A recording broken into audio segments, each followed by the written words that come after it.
অনেক সময় ছোট্ট একটা ভুলকে আমরা গুরুত্ব দিই না, ভাবি ড্রাইভিং লাইসেন্সটা পরে করব।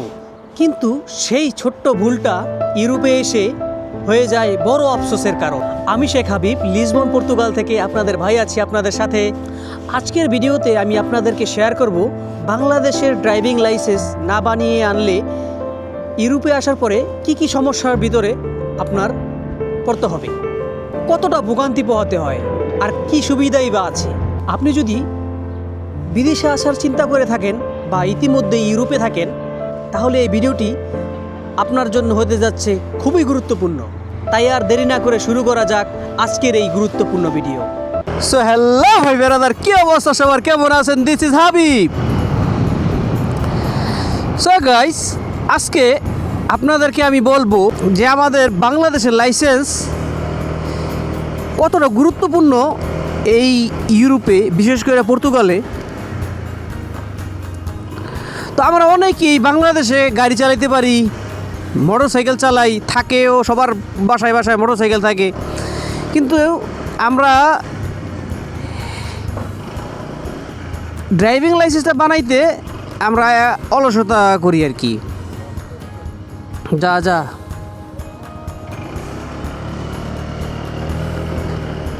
তো এর কারণে আমরা যেই সময় ইউরোপে আসি, ইউরোপে আইসা প্রবলেমে পড়ি। প্রবলেম তো না, মানে একটা আফসোস থাকে আর কি। তো ইউরোপের ভিতরে স্ট্রং ডকুমেন্টসের ভিতরে লাইসেন্স একটা। আপনার রেসিডেন্স কার্ডের পরে যদি কোনো ভ্যালুয়েবল ডকুমেন্ট থাকে, ওটা হচ্ছে লাইসেন্স, ড্রাইভিং লাইসেন্স। তো আমরা ভুলগুলা করি হইতেছে আমরা লাইসেন্স বানাই না। আসলে আমার এমন অনেক ভাই ব্রাদারকে দেখেছি আমি, তাদেরকে অনেক মানুষ বলছে লাইসেন্স করে আলো, কিন্তু তারা লাইসেন্স করে নাই। তারপরে বিদেশে আইসা, ইউরোপে আইসা তারপরে হাই হুতাশ করে। তো এমনটা আমার সাথে ঘটছে, তার জন্য আমি আপনাদের কাছে এই জিনিসগুলো শেয়ার করতেছি যে আমার সাথে ঘটছে আপনাদের সাথে যেন না ঘটে।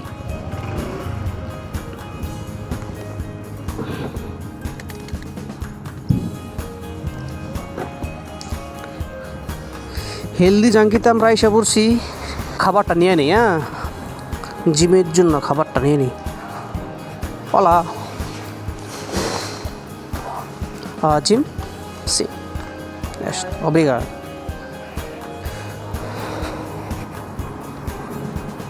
দাও, সে ঘুমাইতেছে।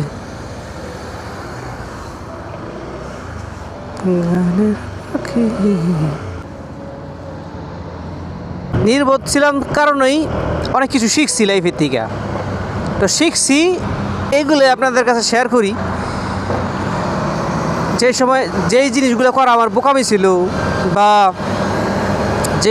যে জিনিসগুলো করা আমার জন্য ভুল ছিল, ওই জিনিসগুলা আপনাদের যেন ভুল না হয়, তাই আর কি আপনাদেরকে জানানো।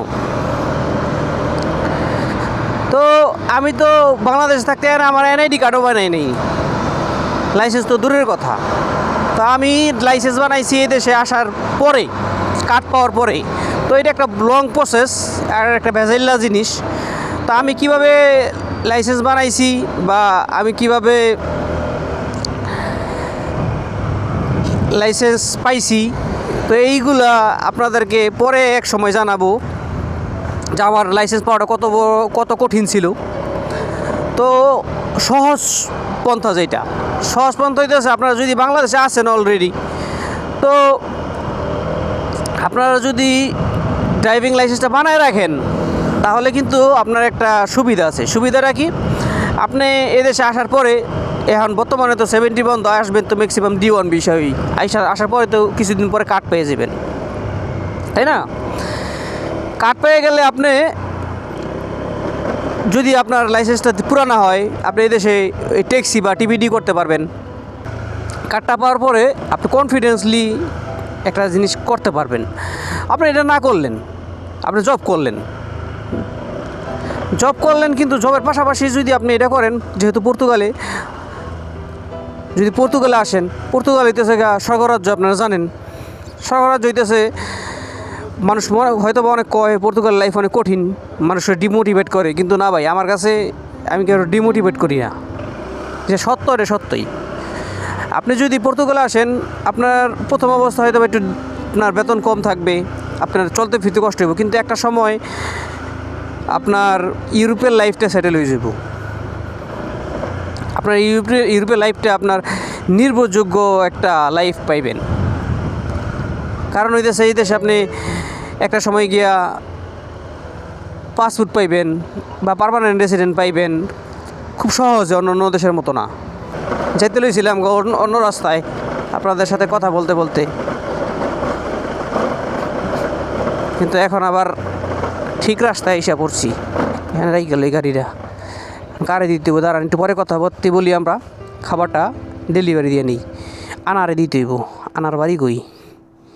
ওরে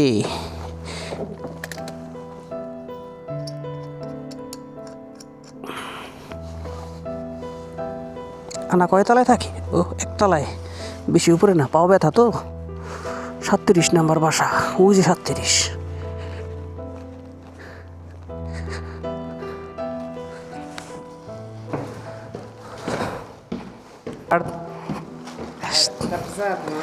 Obrigado, muito obrigado. Tchau, senhora.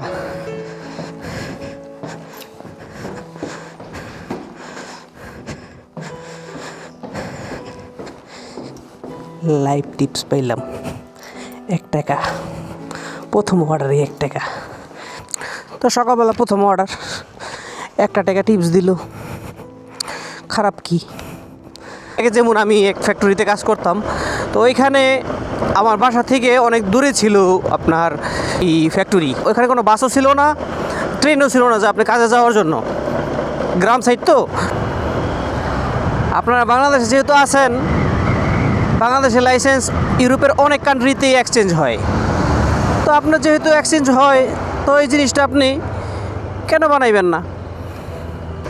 Infinity টাওয়ারে যাইতেছি, অনেক ভিআইপি একটা এরিয়া বা ভিআইপি একটা বিল্ডিং বলতে পারেন, খাবার দিতে।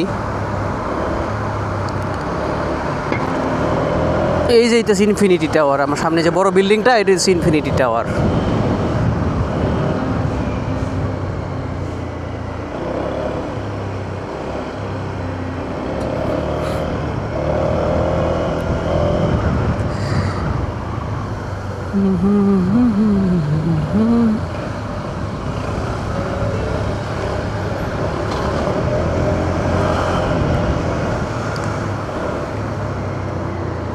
প্রায় 800 মিটার বেশি ঘুরে যেতে হবে যদি যাই আমি। তো চিন্তা করতে আছি গাড়িটা কি এদিকে রেখে থুয়ে যাবো নাকি পরে হেঁটে যাবো?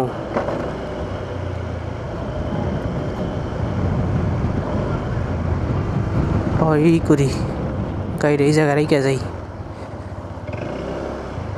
লেখছে কামিং, আসো।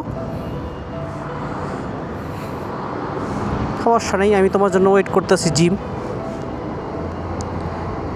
ওকে, 1 মিনিট। Jim, thank you. 4 টাকা 77 সেন্ট। যতটুকু সম্ভব আমি তাদেরকে হেল্প করতে চাই, তো এর কারণে আজকে ভিডিওটা বানানো যে বাংলাদেশের থেকে যারা আসতে চান তারা অবশ্যই বাংলাদেশের যে ড্রাইভিং লাইসেন্সটা ওইটা বানায় নিন। আর আরেকটা জিনিস, আবার আমার অনেকে কনফিউশনে থাকেন যে ভাই প্রফেশনাল আনুম না নন প্রফেশনাল আনুম। ভাই প্রফেশনাল আর নন প্রফেশনাল নাই, আপনি ড্রাইভিং লাইসেন্স বাংলাদেশের নিয়ে আসলেই হবে, ঠিক আছে? আর ওই ড্রাইভিং লাইসেন্স অনলাইন কপি আনলে কিন্তু হইব না। ড্রাইভিং লাইসেন্স আপনার যে মূল কপি আছে সেটা অরিজিনাল কার্ড, ঠিক আছে? ওই কার্ডটা আপনার আনতে হবে,